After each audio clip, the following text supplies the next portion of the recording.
E aí, gente, tudo certo? Aqui é o Tadeu, sejam bem-vindos a mais um vídeo.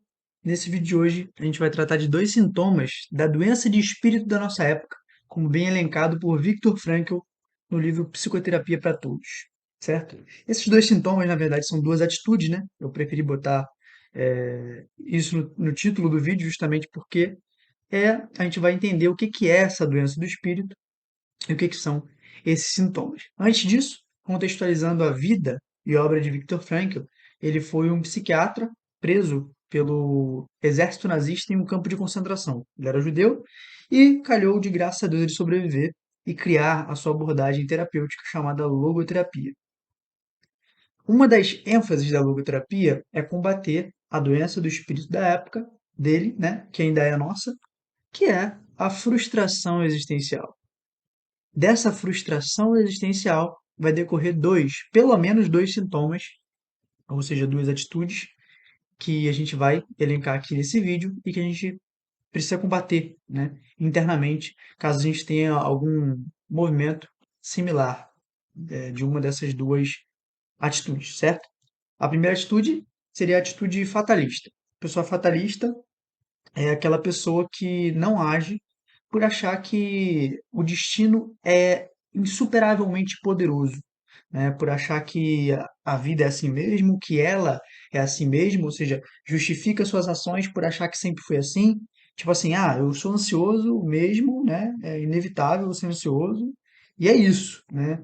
Eu é, fico triste por isso aqui mesmo sempre, e é isso aí. Eu como muito mesmo. Não, eu durmo muito mesmo porque eu sou assim, sempre fui assim, né? Síndrome de Gabriela, né? Nasci assim, eu cresci assim, vou morrer assim.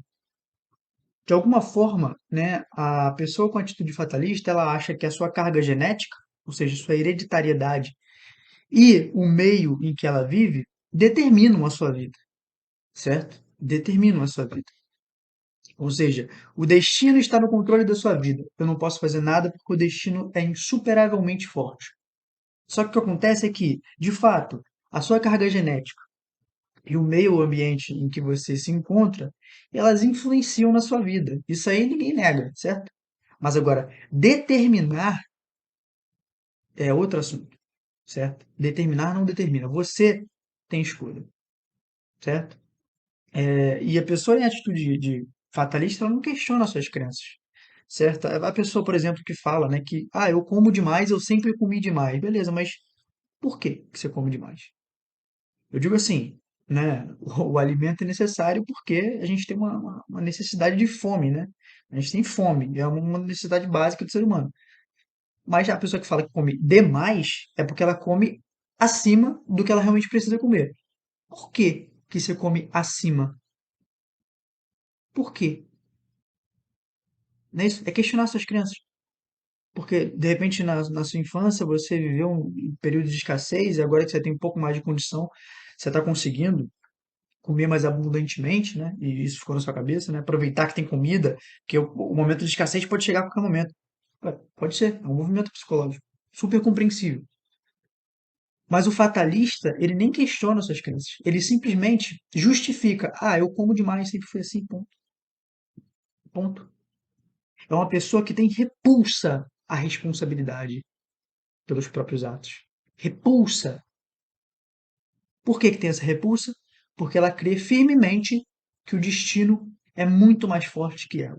Ela tem essa crendice pelo destino, de tal modo que eu já não tenho mais livre-arbítrio porque o destino é forte demais para mim. Eu sou só um ser condicionado, condicionado pela minha carga genética e condicionado pelo meio em que eu me encontro, né?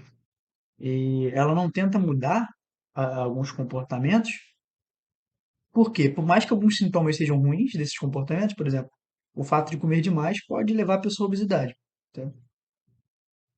E ela não tenta mudar, mesmo esse sintoma sendo ruim, porque ela tem um ganho secundário por trás. E aí, pegando esse exemplo do comer demais, a gente pode ver que o ganho secundário seria a satisfação de comer coisas gostosas, né?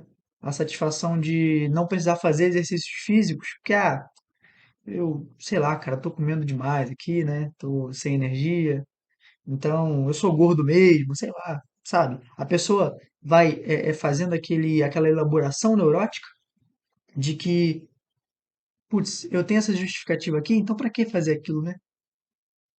Vai usando essa justificativa para não se responsabilizar.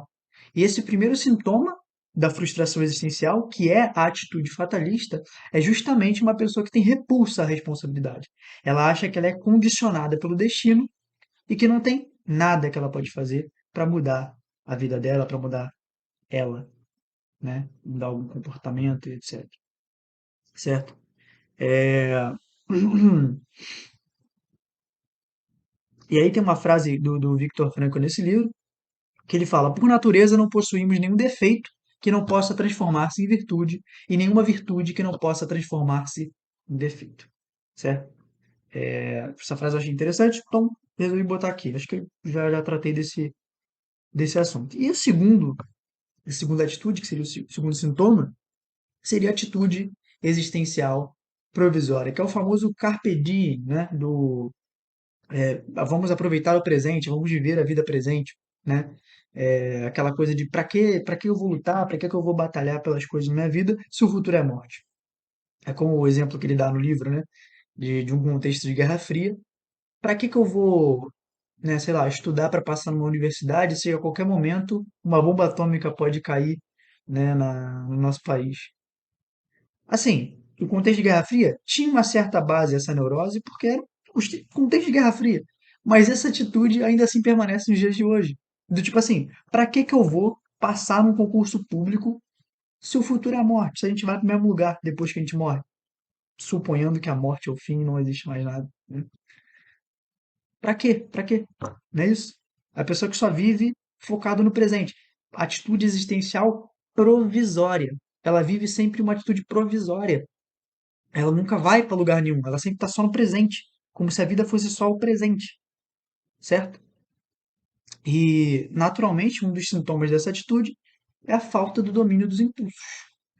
É uma pessoa que vive, tem uma postura voltada ao prazer, certo? Voltada ao prazer justamente porque não tem essa visão de futuro e nem de construção de um bom passado. Ela está muito focada no presente e, naturalmente, no presente o que tem é a satisfação do prazer.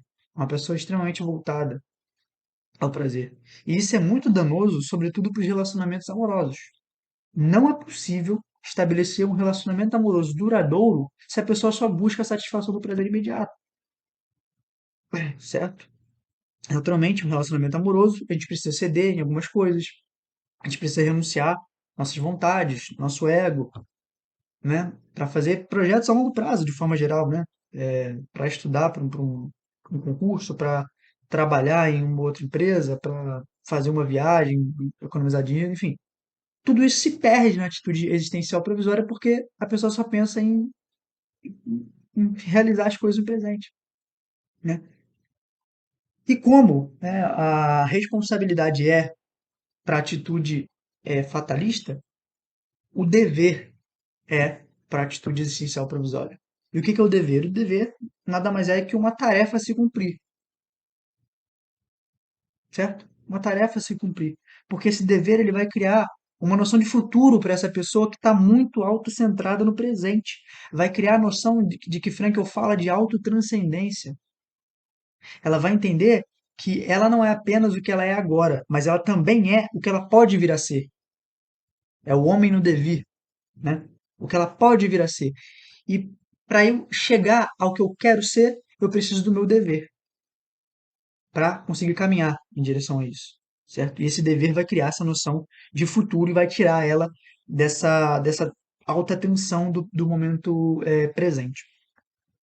E, naturalmente, os sintomas, né, essas duas atitudes, elas se entrelaçam. E, na atitude existencial provisória, você também sempre tem a opção de cumprir ou não esse dever. Você sempre tem essa opção. E Frankl fala um adendo assim ao que eu acabei de falar, eu vou ler aqui. Abre aspas. Em nenhuma situação se justifica a atitude existencial provisória.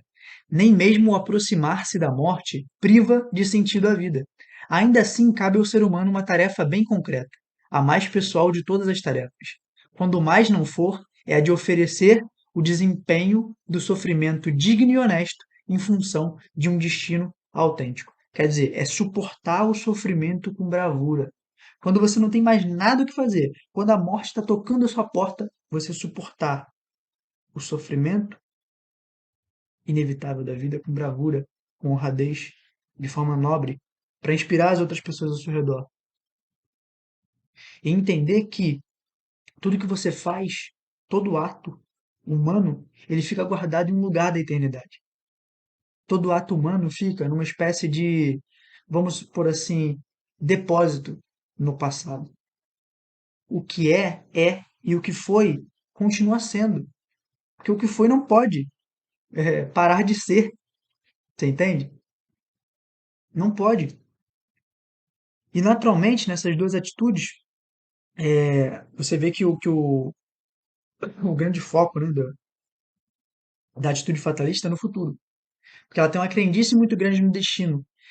E por ter uma crendice muito grande no destino, eu não consigo agir porque esse destino é muito mais forte do que eu.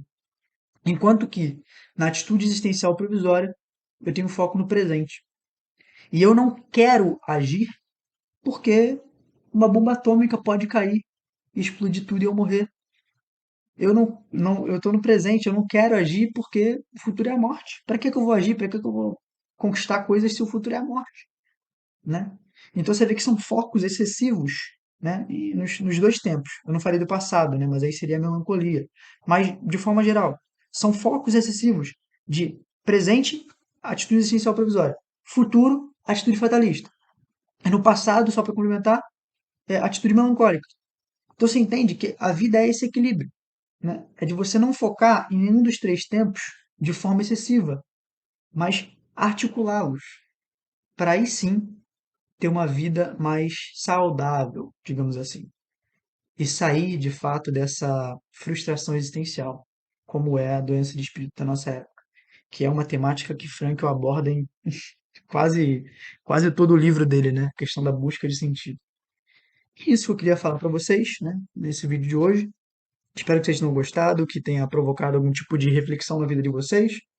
E é isso, deixem aí o seu like se vocês tiverem gostado, comenta aí alguma coisa, o que vocês acharam e se inscreve no canal, por favor, né? E até o próximo vídeo. Valeu, fica com Deus, até mais.